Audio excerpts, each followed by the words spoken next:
Infinite Emptiness, Life Without Shape. The stories by Shri, Rajeev Shantaram. Thatte. My life feels meaningless. It was 4 o'clock in the evening and the crowd at Dadar station was swelling. The Dadar Nagpur Express was due to depart in just a few minutes. Passengers traveling with their families had already boarded the train and settled into their seats, while farewells were exchanged through the windows. Even solitary young travelers like myself watched the commotion with detached curiosity. Just then, the train received the signal. With a loud bang, the locomotive signaled, "I am moving," and I stood right by the door. As the train started to roll, I stepped quickly through the door and moved towards seat number 54. My search was soon over. Sitting right in front of me was a jovial uncle who appeared to be about 50, though there was a trace of sadness in his smile. Thatte. "Sir, please have a seat." He welcomed me warmly. I was surprised that he knew my name. "Oh, wow.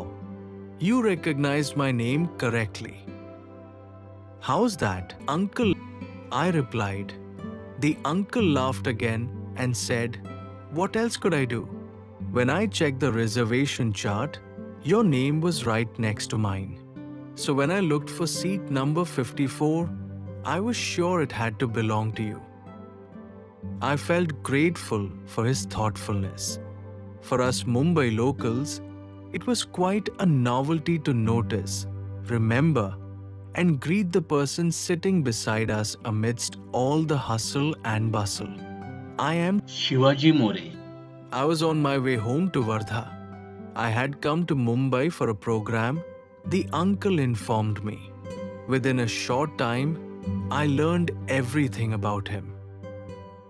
For 20 years, Guruji Shivaji More. had worked as a teacher in a village near Wardha, toiling 15 to 16 hours a day.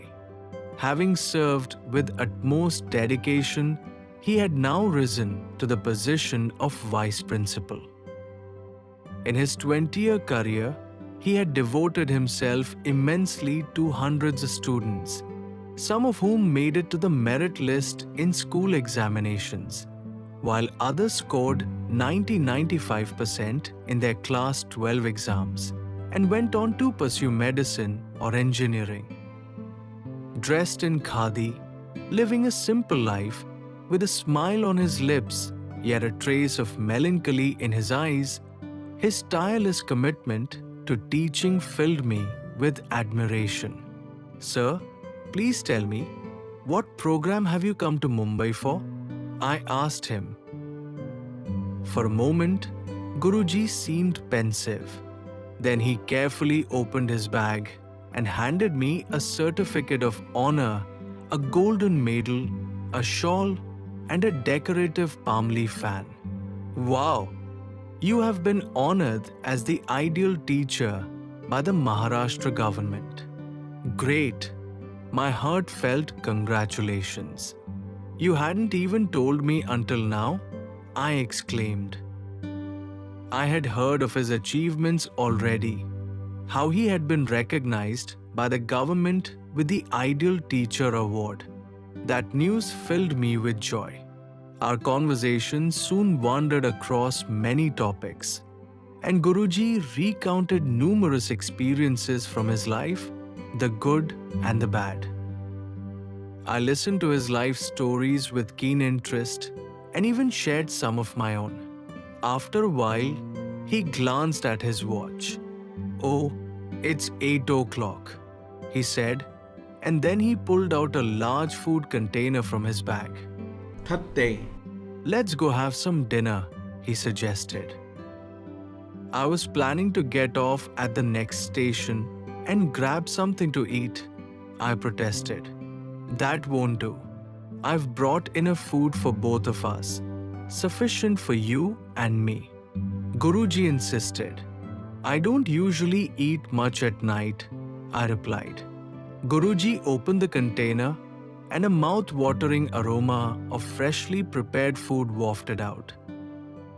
Rotis, vegetables, packs of Shrikhand, rice, dal.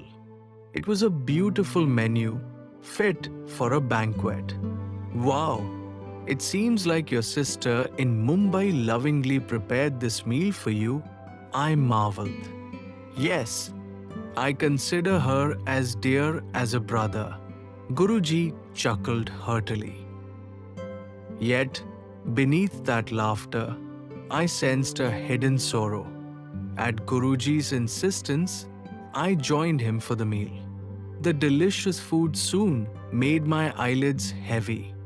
Guruji, shall we lie down at 10 o'clock? I asked as I spread a blanket on the berth and sought his permission. Of course, I lie down too, he replied.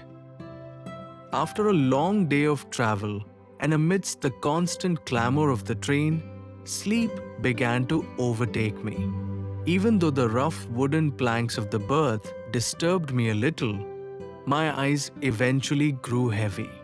The small lights from the food container dimmed gradually, and almost the entire container succumbed to sleep. Thatte. Could you please wake up? I really need to talk to you before I leave. Guruji said softly as midnight passed. I noticed a glisten in his eyes even in the dark. I couldn't understand why he was waking me at such an hour. Guruji, what is the matter? Have you reached Wardha? I inquired. Thatte. I'm disembarking at Shegav. I must go and seek forgiveness from Lord Gajanan Maharaj.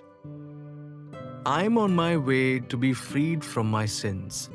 I wanted to tell you the truth, even if it troubles me, he confided. For 20 to 25 years, Guruji had dedicated his life to nurturing students and had received the Ideal Teacher Award. Yet, I couldn't fathom which sin he sought deliverance from by going to Shegav. Not wanting to disturb the other passengers, Guruji gently took my hand and led me toward the open door of the container. Thatte. I have told you everything, the truth about my immense hard work. It's true that I received the Ideal Teacher Award. But let me tell you, my work as a teacher did not help me secure that honor. Our local MLA had the authority to report the names of 2 teachers to the government every year. Despite working 16 hours a day for 20 years, my name was never put forward for the Ideal Teacher Award. Even teachers with a 10th grade education, known for their penchant for drinking and unruly behavior, became ideal teachers on the MLA's recommendation. But year after year, my name was never chosen. Once, I met the MLA. At first, he involved me in his personal work. A few years later, he demanded a bribe of 10,000 rupees to forward my name to the government. Reluctantly, I paid him. But still, my name was never selected. My heart was in turmoil. I couldn't sleep night after night. My faith in myself and in the world was crumbling. Imagine the state my wife must have seen, he continued, his voice trembling. Finally, with courage, she met the MLA. And what do you know? The notorious MLA, famous for his greed, forced my beautiful, graceful wife to spend a night at his government guest house just to get my name forwarded as an ideal teacher. Guruji's voice broke into a choked cry. I patted his shoulder, trying to console him. Guruji, please be calm. You are an ideal teacher.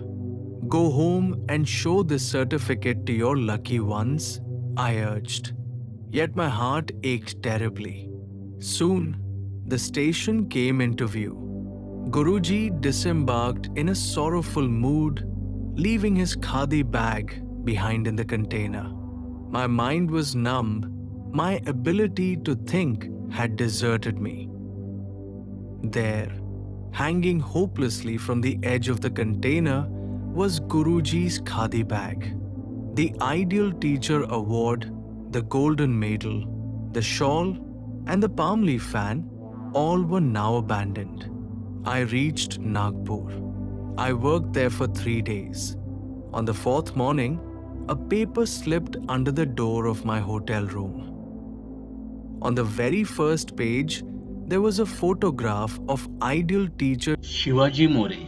accompanied by a headline, Ideal Teacher Commits Suicide with His Wife. A respectful tribute from the MLA. The shock of the news brought tears to my eyes, and I sat there in despair. On the radio, a song began to play. My life feels meaningless.